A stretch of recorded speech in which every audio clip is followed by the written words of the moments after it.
Hi, welcome back to our channel. இன்னைக்கு நம்ம பார்க்க போகிறது மகேந்திரா இ ஆல்ஃபா ப்ளஸ் தான் பார்க்க போகிறோம். இது ரீசெண்டாக லான்ச் பண்ண வண்டி தான். ஏற்கனவே இருக்கக்கூடிய இ ஆல்ஃபா மினி எல்லாத்தோடையும் கொஞ்சம் வித்தியாசமான வண்டியை தான் கொடுத்துருக்காங்க. முக்கியமாக இந்த வண்டியில் நிறைய சிறப்பு அம்சங்கள் இருக்குது. ஏன்னா இது லாபகரமான ஒரு வண்டி, விலையும் ரொம்ப மலிவாக தான் இருக்குது. நல்ல இட வசதியோட கூடிய நல்ல பவர்ஃபுல் மோட்டார் எல்லாமே கொடுத்துருக்காங்க. பக்காவான ஒரு வண்டின்னு சொல்லலாம். மகேந்திரா இப்போ இருக்கக்கூடிய காலகட்டத்துக்கு ஏற்ற மாதிரி ஒரு நவீனமான வண்டியை அறிமுகப்படுத்திருக்காங்க. அதுவும் சிம்பிளாக இருக்குது.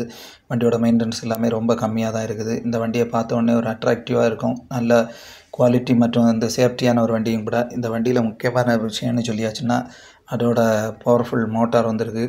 அது மட்டும் இல்லை, நல்ல கிரவுண்ட் கிளியரன்ஸ் இருக்குது. இதில் 1.95 கிலோவாட் மோட்டார், 26.9 இது டார்க்கு கொடுத்துருக்காங்க நியூட்டன் மீட்டரில். மற்றபடி பார்த்தோன்னா நல்ல சவாரி செய்ய மாதிரி ஈஸியான அமைப்பில் தான் கொடுத்துருக்காங்க. 150 ஆம்பியரில் உள்ள பேட்டரி கொடுத்துருக்காங்க. 18 ஆம்ஸ் ஆன்போர்டு சார்ஜர் கொடுத்துருக்காங்க. ரேஞ்சுன்னு பார்த்துட்டோன்னா 100க்கு மேலே போகிற மாதிரி தான் டிசைன் பண்ணியிருக்காங்க. ஸோ மினிமம் 100 கிலோமீட்டர் ரேஞ்சு போகணும்னு சொல்லியிருக்காங்க. 3 ஹவர்ஸ் சார்ஜிங் தான் தேவை. அது மட்டும் இல்லை, ஸ்ட்ராங் மெட்டல் பாடி சேசிஸ் எல்லாமே கொடுத்துருக்காங்க.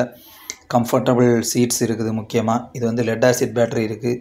132 mm கிரவுண்ட் கிளியரன்ஸ் கொடுத்துருக்காங்க. லெட் ஆசிட் பேட்டரி இருக்கனால லித்தியம் அயன் பேட்டரி மாதிரி காஸ்ட்லி கிடையாது. வண்டியோட ப்ரைஸும் அதனால் ரொம்பவே எல்லாராலையும் வாங்கக்கூடிய அளவில் தான் கொடுத்தாங்க. உள்ளுக்கு பார்த்தோன்னா மியூசிக் சிஸ்டம், லைட்டிங் எல்லாத்துக்குமே பக்காவான ஃபெசிலிட்டிஸ் எல்லாமே ப்ரொவைட் பண்ணியிருக்காங்க. ஸோ ரைடு என்ஜாயபுளாக இருக்கும். 2168 mm வீல் பேஸ் கொடுத்துருக்காங்க. வண்டியை பொறுத்தவரையில் இன்டீரியரில் லைட்டிங் எல்லாமே பக்காவாக இருக்குது. ஆன்போர்டு மீட்டர் எல்லாமே பக்காவாக இருக்குது. அப்படி பார்க்கும்போது நம்ம மற்ற விஷயங்களையும் பார்க்கணும். அதில் 18 மாதம் வாரண்டி, வெஹிக்கிளுக்கும் பேட்ரி, சார்ஜர் இது எல்லாத்துக்குமே கொடுத்தாங்க. பேட்டரியை பொறுத்தவரை லெட் ஆசிட் பேட்டரி ரொம்பவே ரேட்டு கம்மியாக இருக்கும். அதே நேரம் சார்ஜிங் ஈஸியாகுது. நல்ல பவர்ஃபுல் இன்ஜின் தான். அது மட்டும் இல்லை, டிரைவருக்கு ஆக்சிடென்டல் இன்சூரன்ஸ்னு 10 லட்ச ரூபாய்க்கு கொடுக்காங்க. ஸோ இதெல்லாமே ஒரு அட்வான்டேஜ் தான். முக்கியமாக பார்த்துக்கிட்டோன்னா இந்த வண்டியோட கிலோமீட்டர் ரேஞ்சு மட்டும் இல்லை, ஸ்பீடு எல்லாமே போகும். நல்ல சிட்டி ரைடுக்கு ரொம்பவே ஏற்றதாக இருக்குது. இந்த வண்டியை பொறுத்தவரை மற்ற மகேந்திரா வண்டிகளை விடவும் இதில் முக்கியமான விஷயம் இந்த பேட்டரி தான். பேட்டரி காஸ்ட் ரொம்ப குறைவாக இருக்கனால எல்லாருமே ஈஸியாக வாங்கலாம். ஸோ இது கிட்டத்தட்ட ஆன் ஷோரூம் ப்ரைஸ்னு சொல்லியாச்சுன்னா 1,60,000 ரூபா தான் இருக்குது. அது போக மற்ற ஆர்டிஓ சார்ஜஸ் எல்லாம் பார்க்கும்போது ஒரு 1,75,000 முடிஞ்சிடும்.